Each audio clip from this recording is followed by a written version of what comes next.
Assalamualaikum. Halo semuanya. Bagaimana kabarnya hari ini? Di video pembelajaran kali ini, kita akan membahas jenis pekerjaan sesuai tempat tinggal masyarakat dan kegiatan ekonomi serta pekerjaan yang terkait kelas 4 SD, tema 4 subtema 1, muatan pembelajaran IPS. Jenis pekerjaan di dataran tinggi antara lain berkebun kopi, berkebun teh, dan berkebun sayur. Sedangkan jenis pekerjaan di dataran rendah antara lain bertani padi, berkebun sawit, berkebun jagung, dan lain sebagainya.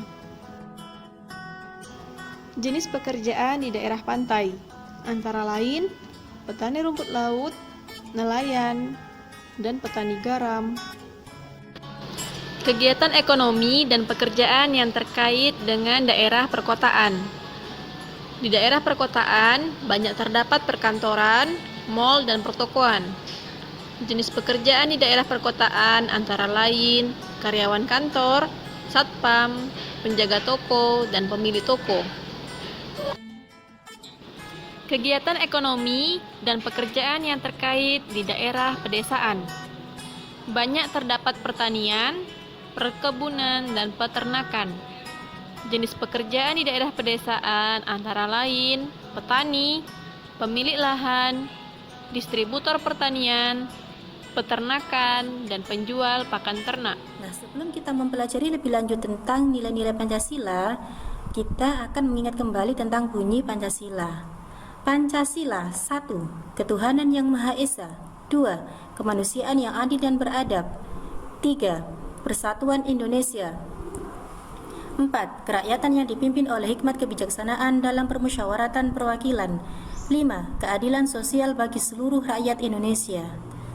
Berikutnya, lambang sila Pancasila. Sila yang pertama dilambangkan dengan bintang, seperti yang tampak pada gambar tersebut ya. Sila yang kedua dilambangkan dengan rantai. Sila yang ketiga dilambangkan dengan pohon beringin. Sila yang keempat dilambangkan dengan kepala banteng. Sedangkan sila yang kelima dilambangkan dengan padi dan kapas. Nah, sekarang kita masuk di nilai-nilai yang terkandung di dalam sila-sila Pancasila. Apa sajakah itu? Mari kita simak satu persatu. Nilai-nilai yang terkandung di dalam sila pertama antara lain 1. Takwa terhadap Tuhan Yang Maha Esa. 2. Toleransi dan penghormatan kepada agama atau kepercayaan lain. 3. Kerukunan antar umat beragama. Nilai-nilai yang terkandung dalam sila kedua antara lain 1. Persamaan derajat, hak, dan kewajiban antar sesama manusia. 2. Solidaritas antar sesama manusia. 3. Perdamaian. 4. Mengembangkan sikap tenggang rasa. 5. Saling mencintai sesama manusia. Berikutnya, menjunjung tinggi nilai-nilai kemanusiaan. Selanjutnya, nilai-nilai yang terkandung di dalam sila ketiga antara lain 1. Rela berjuang dan berkorban demi bangsa Indonesia. Yang kedua, cinta pada tanah air dan bangsa. Yang ketiga, menjaga nama baik bangsa dan negara. Yang keempat, menjunjung tinggi persatuan bangsa. Yang kelima, mengutamakan kepentingan bangsa dan negara di atas kepentingan pribadi dan golongan. Lanjut, nilai-nilai yang terkandung di dalam sila keempat. Yang pertama, selalu mengedepankan musyawarah untuk mencapai mufakat dalam menyelesaikan masalah.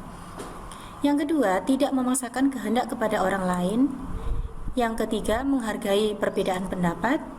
Yang keempat, mengembangkan sikap demokratis. Yang kelima, menerima hasil keputusan bersama. Yang terakhir, nilai-nilai yang terkandung di dalam sila kelima Pancasila. Yang pertama, bersikap adil terhadap sesama manusia. Yang kedua, menjunjung tinggi nilai kebenaran dan keadilan. Yang ketiga, berani bertanggung jawab atas semua perbuatan yang telah dilakukan. Yang keempat, membiasakan hidup sederhana dan hemat. Yang kelima, menghargai hasil karya orang lain. Dan yang terakhir adalah suka bergotong royong. Nah, itulah anak-anak nilai-nilai yang terkandung di dalam sila-sila Pancasila. Nah, sekarang coba amati gambar berikut ini ya. Sesuai dengan sila keberapakah gambar-gambar berikut ini? Kalau yang pertama ini adalah gambar ya, anak sedang menjenguk temannya yang sakit. Berarti ini termasuk sila kedua ya, karena ini kan melakukan kegiatan kemanusiaan ya. Ini termasuk sila yang kedua. Kemudian gambar berikut ini. Nah, ini ada dua orang yang berbeda agamanya.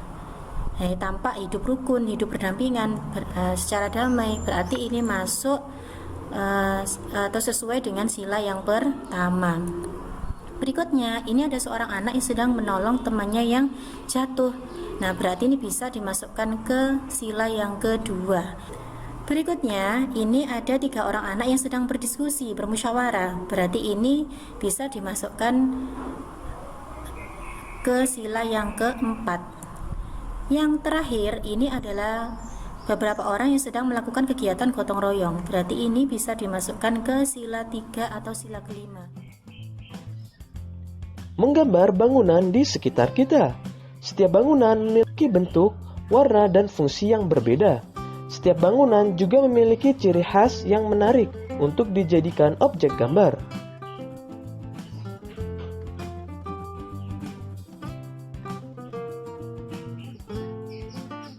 Berikut langkah-langkah menggambar bangunan rumah. Pertama, membuat garis horizontal.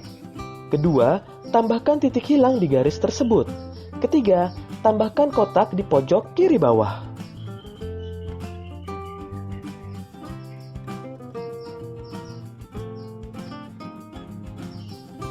Keempat, bagilah kotak tersebut menjadi 2 bagian sama besar. Kelima, tambahkan bangun segitiga pada kotak. Keenam, tandai 3 sudut tersebut dengan titik seperti pada gambar.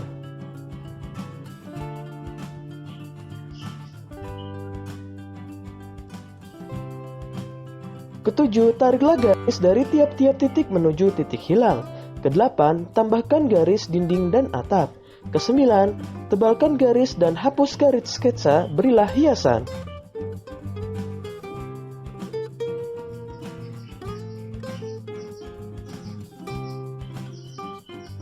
Ayo membuat gambar bangunan rumah sesuai langkah-langkah yang telah kamu cermati.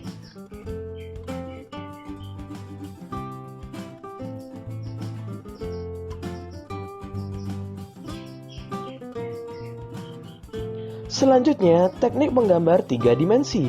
Gambar 3 dimensi adalah gambar yang memiliki panjang, lebar, dan tinggi.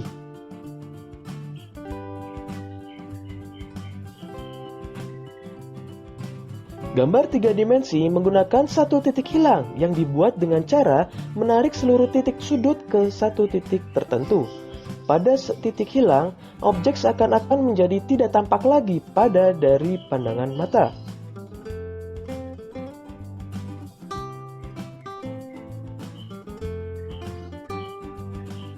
Perhatikan contoh gambar 3 dimensi berikut.